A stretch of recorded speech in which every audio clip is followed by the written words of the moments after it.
Mecha Break just had its brand new massive patch, and there is a ton in here, including striker balance, customization, even some mode and combat zone changes. I'm going to break down each and every single one of those to you. We also do still have some exclusive rewards that you can claim, and a few additional extra ones that I have here for you. We got a ton to talk about. What's up, world? Chubby here, back with another video. Today we're checking out all things Mecha Break. Okay, so first up here, we'll jump into the patch notes. Now, it says patch notes and maintenance is on July 18th. So depending on when you're watching this video, you could be in maintenance currently, which actually does last 8 hours, and that even may be extended. This is the first major patch, so definitely understandable. That's going to last from 0 to 8 UTC plus 8. So for time conversion purposes, that's going to start at 12 p.m. Eastern Time, 11 a.m. Central Time, and 9 a.m. Pacific Time, which, as you can see here, corresponding hours will essentially last into those time zones, with the latest one being 8 p.m. Eastern Time, so all the way till tonight.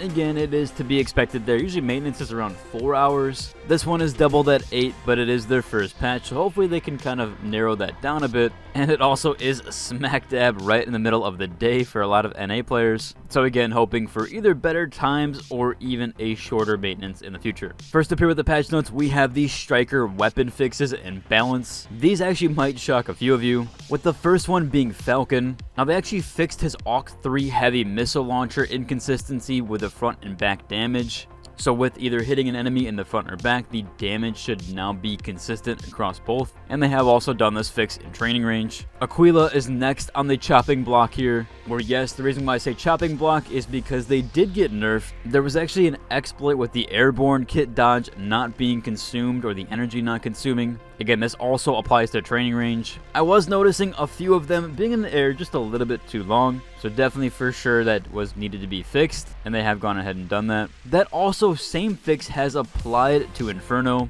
where there was an energy exploit using his booster kit and his melee modular weapons as well. So definitely his booster there getting a bit of a nerf, although these were exploits and bugs that people were taking advantage of, and again, those have now been fixed in training range.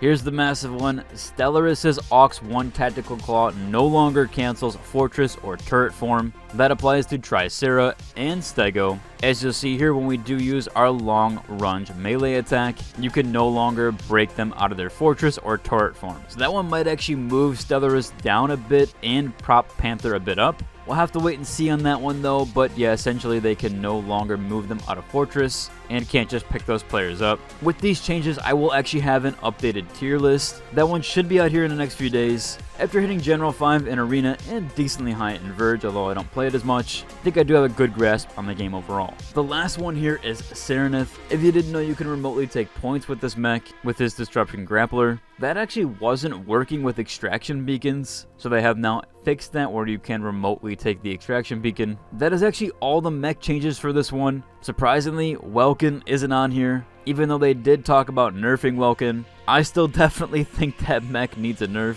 especially in Arena. It is picked every single time, but maybe that was why that they wanted to wait a little bit longer. Moving on here, we do have these striker customizations. For the Falcon custom skin, that now does support paints, patterns, and decal modifications. So that was the Ace recruitment skin that you could claim right now or buy within the store, and you're now able to modify that according to how you like. Which, speaking of customizations, I actually do have a code here that you can get some rewards with. Now, this is essentially through the rally order or the club creation, and there are a bunch of things here like the Infernal Respirator or even the Fury Horns. And then last up, you can get the Flame Born, which are some really cool cosmetics here. Now, in order to get everything here, you have to have 30,000 mission tokens earned. I have around 20,000-ish tokens now, but I can actually buy that thing that boosts it to get the 30,000, which I might do so. So I've completed every single thing here. And the more people we have inside of the squad, the faster we'll be able to get those cosmetic unlocks. I'm sure for many of you, you've already earned 15,000. So if you have or haven't and you don't have a current tactical unit, you can go ahead and use my code. I'll leave it down below in the description. There also is a seasonal paint job,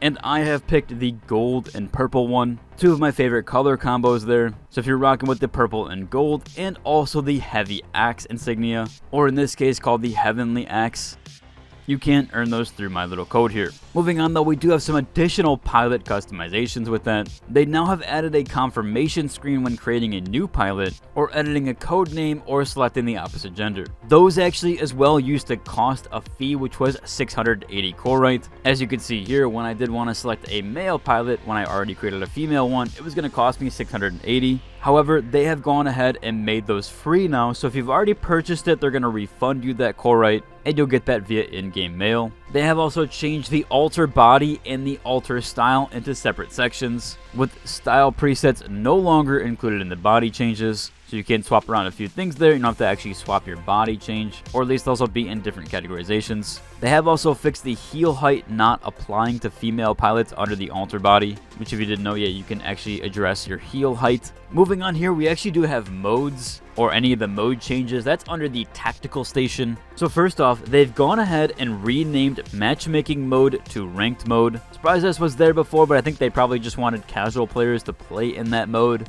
and just name it matchmaking in general, as they had matchmaking mode and then casual mode, which, speaking of that, bronze, silver, and gold tiers now have loss protection. So essentially when you get to those points, no tier point loss on default. Speaking of that, casual mode will now earn you mission tokens, and those will still count towards mission progress. So you don't have to play ranked mode anymore since they have gone and renamed that. However, of course, this mode does not reward tier points or even achievements, and reputation penalties now apply to casual matchmaking, so it's not just a mode where people are going to leave and rejoin.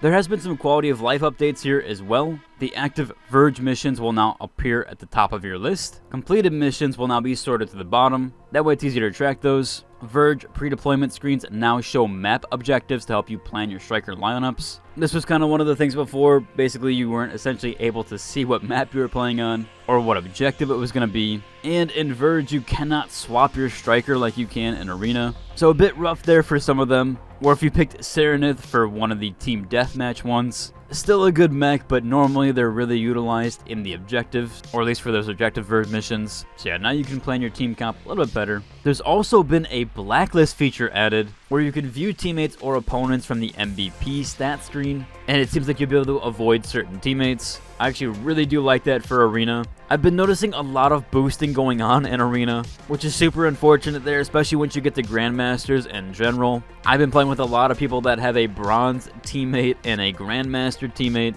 and then either purposefully throwing or inting. I have already gotten 2 players banned by reports for that, and there is a section to report a player for boosting, so if you do notice it, you can report them, and you can also add them to this blacklist feature. The challenges section has also been renamed to Boot Camp.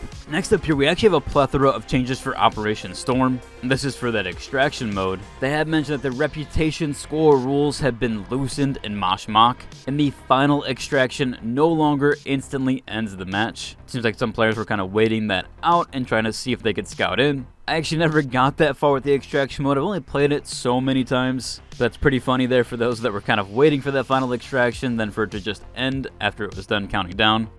Cargo and beacons also got some changes, where all players will now receive a Cargo Rocket Beacon 1. Seems like you'll get that right out of the gate when you are playing. There's also going to be some UI alerts with that. The Repair Beacon did get a bit of a nerf here and its range reduced. They also did some rewards and economy changes, like the Matrix credits have been increased for all Mosh Mock missions. And selling mods and aux devices now yields more Matrix credits, so it shouldn't be as much of a tax there with that. They have also balanced a few things here, like the beam cannon fire rate has been nerfed. Heavy sniper cannon lock-on has been improved. The recon drone deployment limit has been increased from 1 to 2. And the melee glider pack now auto-switches to your secondary weapon when activated. But they also do have some event and announcements within this. The striker executions now cause a global announcement, kind of akin to Hunger Games. There's new exploration and rescue events that will spawn randomly. And incomplete or cancelled executions no longer count as eliminations. We have some combat zone and interface changes. Leaving that zone now disables the energy regen. And they have fixed some terrain holes where strikers could get stuck, HUD and map improvements, squad indicators, and an enlarged minimap that now displays allied striker names and detected enemies within range. Quite huge there overall. The user interface had some currency icons changed, and clicking on any currency opens a detailed view, max capacity, description, and where to earn. So a bit of a starter tutorial there. The Matrix Marketplace actually got some really nice features here, a new user tutorial, and they have also added a sorted by remaining time filter, That was the worst there. You could only sort by the price or the grade. Being able to now sort by the remaining time there should help the auction menu a ton, and being able to find which auctions actually are remaining. So there should be some better bids out there. For the Matrix selections, if you did purchase that, you should now get 3 of those rocket beacons sent directly to your inbox. There's no need to manually claim that. They have gone ahead and actually changed some of the tiers here, where they have actually removed some things from Tier 1. Tier 2 no longer has a Matrix contract required, which also does apply to Tier 3 and Tier 4. For base exploration purposes, Photo Mode now toggles the show and hide character info. We also have increased running speed, you can move around your base a little bit faster, and access cards now auto-activate upon entering corrected rooms. Pretty cool here, you can also now assign nicknames to your friends. For system settings and performance issues here, the disable Windows key is off by default. Should be able to alt-tab a little bit easier. And DirectX 12 now requires an RTX 3080 or 7800 XT. I do believe that one was nerfed. I believe they actually required a 4000 series graphics card, but they have gone ahead and dropped it down a few levels. Overall, it should cover it for the entire patch notes and all the new changes within that. Let me know if you guys are surprised by anything. Like I said, for the Welkin nerf, I'm surprised that wasn't in this one. But overall, it should about cover for today's video. If you enjoyed it, like, and subscribe, and until the next one. Deuce!